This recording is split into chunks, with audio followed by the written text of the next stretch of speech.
That rand looking pretty firm this morning. I had it at 6.88 just a short while ago. And of course, the euro strengthening nicely against the dollar as well. But it looks like with all the data coming out locally today, we could perhaps take some direction from our own market. Good morning, Stephen. Yes, at long last we've got some local impetus coming through for the past kind of fortnight or so. We've seen dollar rand really just tracking those euro dollar movements and precious metal prices. But today we've had a deluge of data, starting with this morning's money supply figures and credit extension data, and we had a bit of a mixed bag there. We saw that money supply came in softer than expected.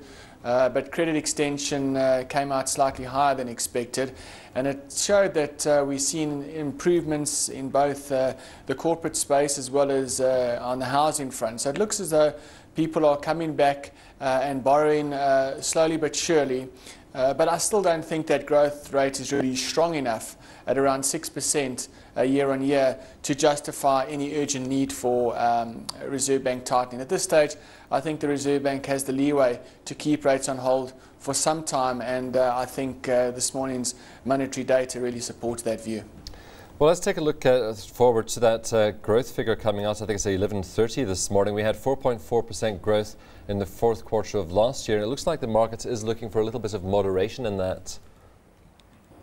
Yeah, a little bit of a moderation, and you know, that's something that I think the rand could pay more and more attention to as the year progresses, because let's face it, at some point interest rates are going to have to start rising in the developed world, and quantitative easing is going to start receding, and when money becomes more expensive, I suspect that investors are going to start looking for those countries with good growth potential. And if you look at South Africa, I just don't think we are producing the kind of GDP that a lot of the other emerging markets are out there. And needless to say, we're not creating jobs either. So it's going to be a challenge for South Africa to step up to the plate in terms of the economic recovery and try and attract that foreign capital that is needed to finance things like current account deficits, etc. Well, a little bit later today, also the trade balance coming through. That's also for April. We had a surplus in March, and for the most part, it looks like our trade balance has been surprising to the positive. Do you expect it to continue doing that? It has been surprising. Last month's reading, what was particularly surprising was the oil component. And I think we could actually get a bit of a nasty trade balance this afternoon, because I think we're going to probably have 2 months' worth of oil imports coming through there. So that could pose a bit of a threat.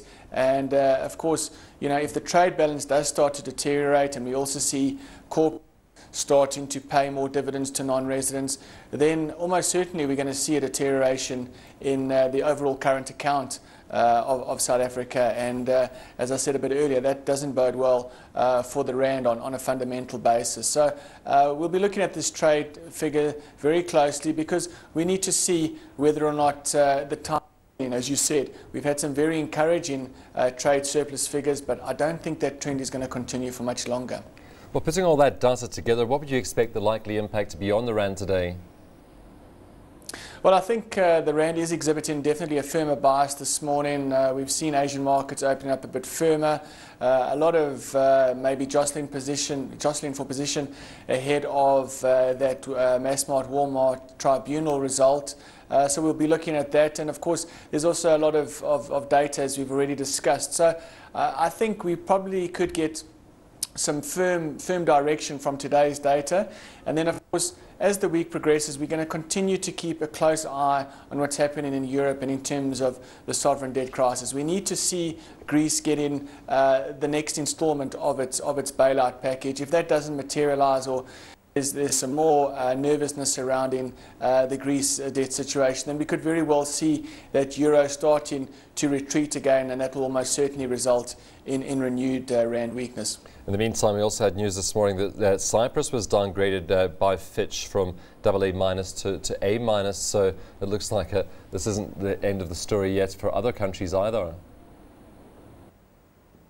I mean, that's firmly our view, that the euro is likely to weaken over the coming months, basically because of these lingering sovereign debt concerns. And the dollar will just merely benefit by default. It will attract some of its traditional safe haven status if these debt woes continue. And that kind of feeds into our dollar rand view, and that is that the rand will weaken towards 7.30 by the end of this year.